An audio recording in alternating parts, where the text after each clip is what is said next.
ایک غریب لڑکی نور مگر بہت خوبصورت تھی۔ ایک ویران حویلی میں اکیلی کام کر رہی تھی۔ اس حویلی میں ایک جن کئی 100 سال سے کسی خوبصورت لڑکی کی تلاش میں تھا۔ جن نے نور کو دولت کا لالچ دیا اور اس کی محبت میں سب کچھ بھول بیٹھا۔ جو اس نے اس معصوم لڑکی کے ساتھ کیا، اسے دیکھ کر آپ کی روح کانپ جائے گی۔ یہ کہانی ہے نور آباد کے ایک پرانے مٹی کے گھر میں رہنے والی نور کی۔ زندگی اس کی کسی پری جیسی نہیں تھی۔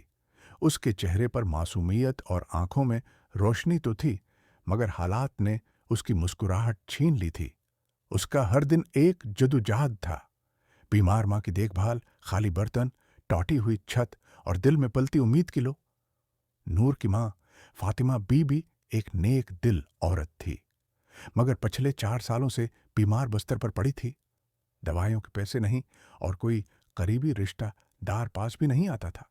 گھر کے خرچ کا کوئی ذریعہ نہیں تھا۔ کئی راتیں یوں ہی بھوکے پیٹ گزر جاتے، مگر نور کبھی بھی اپنے رب سے شکوہ نہ کرتی۔ ہر صبح نور فجر کی اذان پر اٹھتی، اپنے پرانے سے جانماز پر سجدہ کرتی، پھر قرآن پاک کی تلاوت کرتی۔ اس کی دعاؤں میں ایک ہی التجا ہوتی: یا اللہ میری ماں کو شفا دے اور ہمیں حلال روزی کا ذریعہ عطا فرما۔ گاؤں میں بہت سے لوگوں نے اسے برے راستوں کی صلاح دی۔ کچھ نے شادی کا لالچ دیا تو کچھ نے نوکرانی بنانے کی پیشکش، مگر نور ہر بار صرف ایک جواب دیتی: میرے رب نے جو لکھا ہے وہی بہتر ہے، میں اپنا صبر نہیں بیچ سکتی۔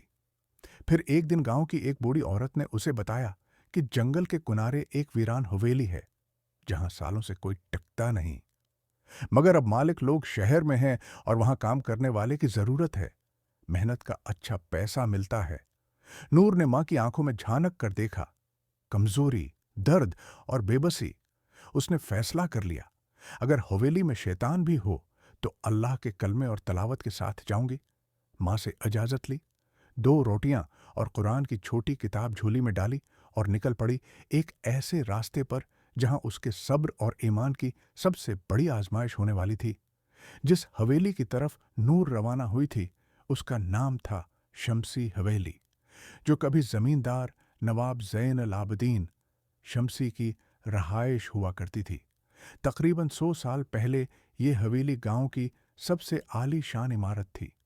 سنگی مرمر کی دیواریں، بڑے بڑے جھاڑ فانوس، باغ، باغیچے اور فوارے۔ نواب صاحب بہت امیر تھے، مگر ان کی ایک ہی اولاد تھی، ایک لڑکی زلیخا۔ کہتے ہیں زلیخا بے مثال حسن والی مگر بہت مغرور تھی۔ ایک دن اس کی شادی ایک شریف مگر غریب لڑکے سے طے ہوئی جسے وہ پسند نہیں کرتی تھی۔ اسی رات زلیخا نے خود کو حویلی کے سب سے اوپر والے کمرے میں بند کر لیا اور صبح اس کی لاش جھاڑ فانوس سے لٹکی ہوئی ملی۔ مگر عجیب بات یہ تھی کہ اس کے چہرے پر غصے کی شکن تھی، جیسے وہ مرنے کے بعد بھی کسی سے نفرت کر رہی ہو۔ اس کے بعد اس حویلی میں عجیب واقعات ہونے لگے۔ نوکر چاکر غائب ہونے لگے، کچھ پاگل ہو گئے، کچھ بڑبڑاتے ہوئے جنگلوں میں بھٹکتے پائے گئے۔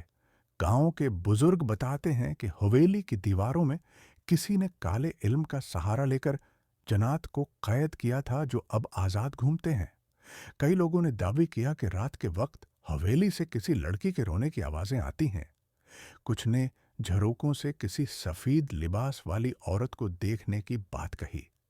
گاؤں میں بچے حویلی کے پاس جانے سے ڈرتے تھے اور بڑے لوگ دور سے ہی سلام کر کے گزر جاتے تھے۔ کہتے ہیں جو بھی وہاں کام کرنے گیا زیادہ دن نہیں ٹک سکا۔ کچھ نے ڈر کے مارے چھوڑ دیا اور کچھ ہمیشہ کے لیے غائب ہو گئے۔ مگر نور نے جب یہ سب سنا تو صرف ایک بات کہی: اگر یہ حویلی جنوں کی ہے تو میرا رب بھی رب الناس، ملک الناس، الہ الناس ہے۔ اور اسی یقین کے ساتھ وہ اس حویلی کے دروازے سے اندر داخل ہوئی، جہاں دیواروں کی دراڑوں میں وقت چھپا ہوا تھا اور ہواؤں میں زلیخا کے شکوے اب بھی گونجتے تھے۔ شمسی حویلی کی دیواروں میں بسی وہ ادھوری سایہ نما روح کوئی عام جن نہیں تھا۔ اس کا نام تھا کامل، اور وہ نہ تو پوری طرح جن تھا نہ ہی پوری طرح انسان۔ وہ ان روحانی جنوں میں سے تھا جو پہلے عبادت گزار اور فرشتوں کی طرح پاک ہوا کرتے تھے۔